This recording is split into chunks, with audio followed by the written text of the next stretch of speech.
Okay, the video down there in the description waiting on y'all.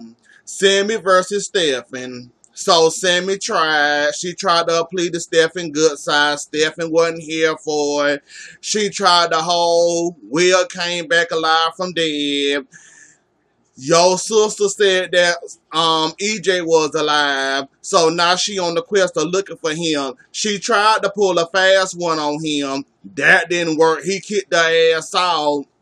Gabi whole plan and schemed I guess try to tell Stefan he ain't the father trying to hurt him for him hurting her when it was all her damn fault that she got hurt by Stefan fucking around with the Damaras again. So her plan in the full swing now.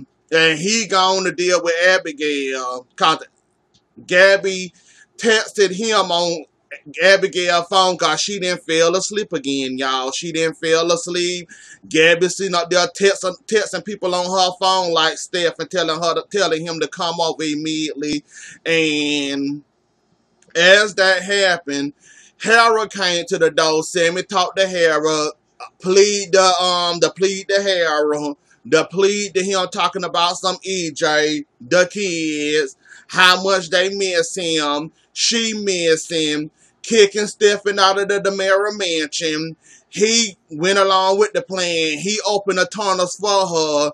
He let her go down there, but before he did all that, he was about to call the police on her to get her in trouble and get her arrested, not realizing that she was already released on bail.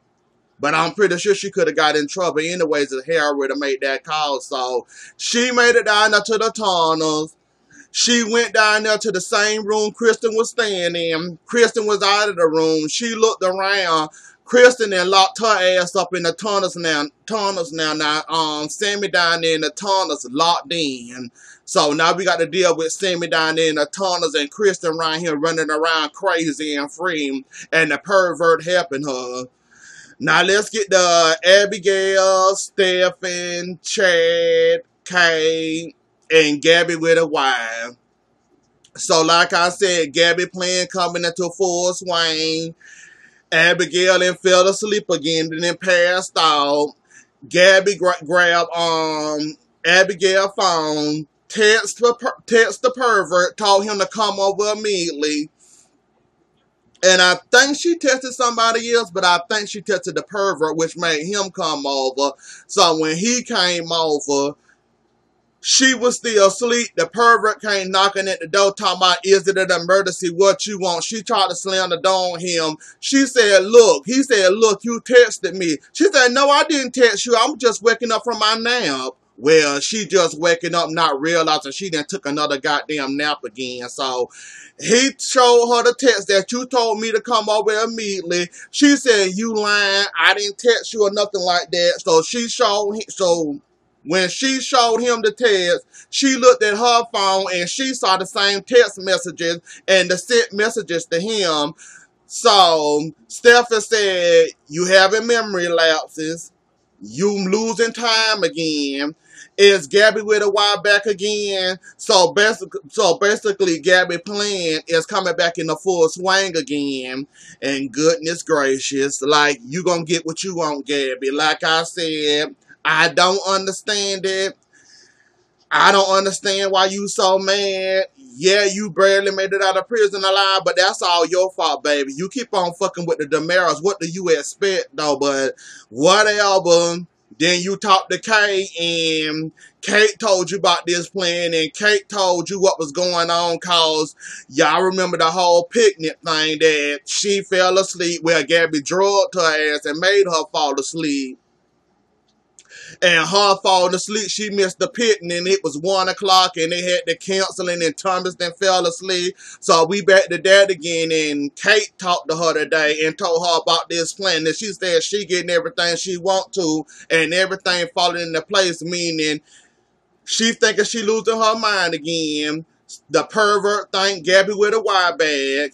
And sooner or later, somewhere down the line, somewhere in the middle of that, she gonna think Gabi back, and sooner or later the baby gonna reveal that it's not none of his. However, she got this shit playing. Like I said, it's ridiculous. It really is. And Gabi, I blame you in all seriousness though, but You keep on hanging around the Damaras, and I guess you expecting better results. Like, I don't know what the hell you expecting for the Damaras, but okay. Whatever you want from the Damaras, you go right on ahead. Like I said, my patience are already very thin when it come to you. And you hang around the Damaras, and now you mad all up in your feelings, now want to get Chad, Abigail, Stephen back, when you the one put yourself in this mess, but okay.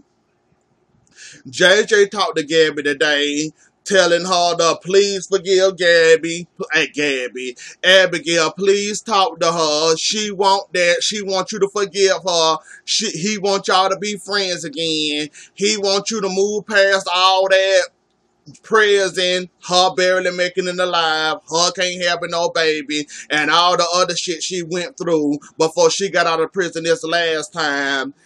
She sound like she want to forgive Abigail, but she ain't gonna forget Abigail. And let's be serious and let's be real here. It's not gonna happen. And like I said, Gabi, good luck to you and your future endeavors. So, Jennifer, Eric, Brady, Eve, and Maggie in the middle. So Eric finally makes it to Maggie. He tell Maggie what he knows, meaning Nicole left town because she was being blackmailed, and if it wasn't for her being blackmailed, they could be together. She wouldn't have had to risk her child by her dating me again, going out with me again. So she told him all the plans. She told him what happened, how she ran out of town, what made her ran out of town. And then we saw the end where Maggie was calling Nicole, but she told Eric she don't know where Nicole is, and she haven't talked to Nicole.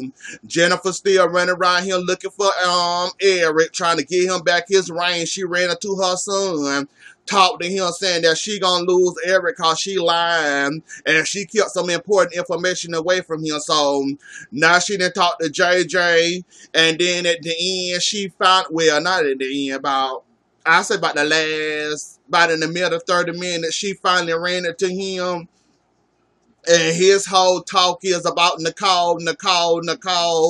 I could have had her. She was mine. She had to leave. She ain't had no choice to leave. No thanks to Brady.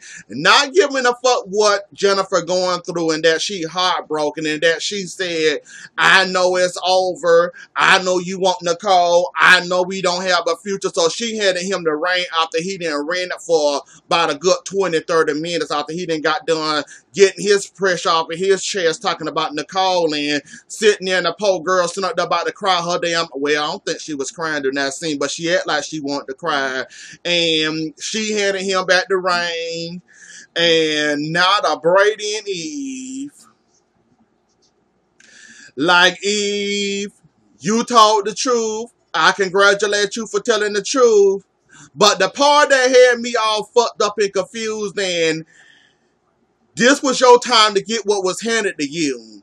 You, on the other hand, however, didn't take your dose of medicine, didn't get what was coming to you from Brady, because you did fuck Brady more than he fucked you up. Don't matter when you came back to town with Desmond's fortune and his signature and all this over the Kiriakis office and buildings and all that. You had the power. What you done to Brady was, well, I can't say that you got Brady bad, but I can say that he kind of did fuck you over in that process. You come back to town, him using you, Victor sicking him on you.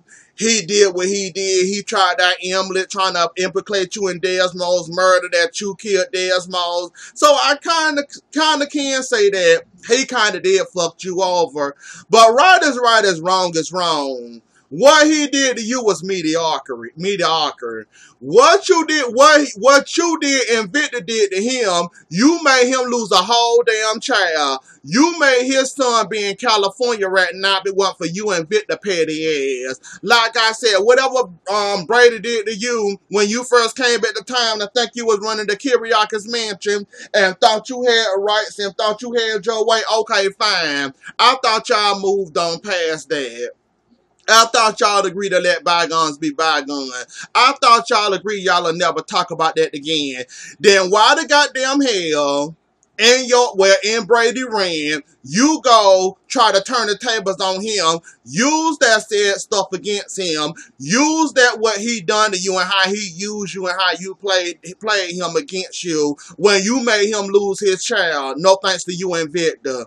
How's that fair? Like I said, Brady ain't hurt you as bad as you hurt him. You made him lose custody of his goddamn child. You made him lose the one thing that was important to him over any female. You made him lose it. You basically made him lose his child. How can you compare apples to oranges? How can you compare about him embarrassing you, him making a fool out of you, him playing you, all that shit he did? Okay, that's your feelings. Okay, fine. You entitled to he hurt your feelings. He made you feel some type of way. He hurted you. He gutted you. He played you. He used you. You can use all that you want to use. Try to reverse the tables however you please. But what you done to Brady, you and Victor, is 10 times more worse than what he ever could have done to you. Like, you comparing that and you trying to use that as a one-up now. You then went for one-up in Jennifer. Now you trying to one-up him in his pain. Let's see you lose your child the way he lost his child. And let's see who will have the one-up then. Like, you really? And Brady said the right damn thing in my opinion. Okay then, since you want to use that, okay, fine. Well, I'm finna go see my brother then, and I don't want to see you no, well, I don't think he said he wanted to see there. Well, he did say he gonna kick your sorry ass out, and he going to see his brother. I think he said he wanted you out. But Eve, though, the way that you tried to twist that situation and the way that you tried to make up the excuses that whole taping about that recording about him and that confession in Nicole and, well, Nicole confession that he had over Nicole, you tried to use that, tried to play that, and tried to say that I went back to get that record and I went back to try to retrieve it for you, trying to protect you. How the hell was you trying to protect him and Jennifer got a hold of your behind, didn't let you go? Jennifer, in my eyes, won that argument at the first beginning before you started blackmailing her with that Eric and Nicole situation. She had you over a barrel. You, however, used something your fiance said in confidence to you that only 2 people, he said 2 or 3 people only knew, and you used that to try to one-up Jennifer over a petty-ass argument, and because Jennifer got your ass together that day, you decided, I can use Eric and I can use Nicole against her and shut her up. So you used that petty argument against Jennifer with that Eric and Nicole bull mess, and you thought you was winning with that, not knowing how you was messing yourself up using that, but you tried to use it and you used it, and I hope you enjoyed it. Like, Eve, I appreciate you telling the truth though, but you weren't trying to protect Victor. You weren't trying to protect Brady in that situation. You wasn't, honey. The first shot you got to use that said evidence that your boyfriend, fiance told you in confidence, you ran with it and used it over a petty argument with Jennifer. How many petty arguments have you and Jennifer had all together?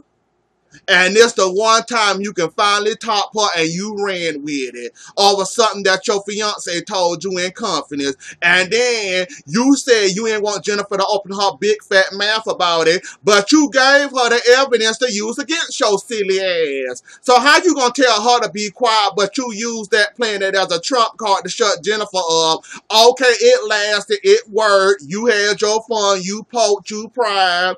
You poked fun at her, made a fool out of her. She kept quiet. But my problem is with you. When you had that, you used that card. That card cannot be used over and over and over again. However, you found the way to use it every chance you got. Because every time you turned around, that was what you were throwing in that woman's face. Eric and Nicole. So, if you want to blame anybody for Jennifer opening her big fat mouth, as you say, blame your own ass. Because if you would have never told her, she would have never had to open her mouth. She would have never had that guilt on her. She would have never had to use that card or play that card or come slap you back in the face with it. Blame your own ass. Don't blame Jennifer. Blame yourself. You should have kept that alone and you should have left that alone. Better yet, if you was going to use that to one-up Jennifer, okay, fine, you used it. Jennifer would have shut the hell up if you would have used that card one time. I guess you thought you had it. Once you use it, it come boomerang back in your hand and you can use it at any time if you want to. So, I mean, you have another argument, or you have a disagreement, or I want to top you one more time. I'm welcome to keep on using that card because it's always going to come back boomerang back in my hand, and I can continue and continue and continue to use it every time I got every shot I want to. If I'm feeling down, if I'm not feeling myself, if I'm feeling a little insecure, I got Jennifer over here to fuck with so I can mess with her, and I can make myself feel a little bit better by sitting there messing with Jennifer over Eric and Nicole. Well, Eric and Nicole. Yeah, Eric and Nicole. So, yeah, blame your own ass. Don't blame Jennifer and her mouth. You pushed Jennifer to talk. Jennifer was okay leaving that well enough alone. She was okay staying out of it. You pushed, forced, and pried that woman open to tell that woman that information, and I'm glad she used it against you finally. And I'm glad you finally fit to sit down. Now go cuss Victor out. Well, you can't cuss Victor out. Well, yes, you can about the drug thing, because you didn't tell him to do that. That was his bright idea. You asked for his help. He decided to use the drug. So go back, cuss Victor out for me. Better yet, leave Jennifer the hell alone. Don't you go running up in Jennifer's face. If you see Jennifer, turn the other way and run the other way. Don't blame Jennifer for this, because Jennifer is not the one to blame. You the one to blame for this coming out. This is all your fault. Nobody else's but yours. You used something that somebody gave you in confidence and tried to use it as a trump card. Well, you did use it as a trump card. So blame your own big mouth ass. As you say, big fat mouth. Now blame your own big fat mouth for that one and you using that in a damn argument that wasn't really that serious. And that was your clap back, something that you... I'm done. I'm getting mad and I ain't got time and I'm finna stop right here because I'm getting mad and I ain't trying to get mad. Anyways though, y'all, the video down in the description waiting on y'all. Don't forget to like, share, comment, and subscribe. I'll see y'all later. Enjoy the rest of y'all night. Bye.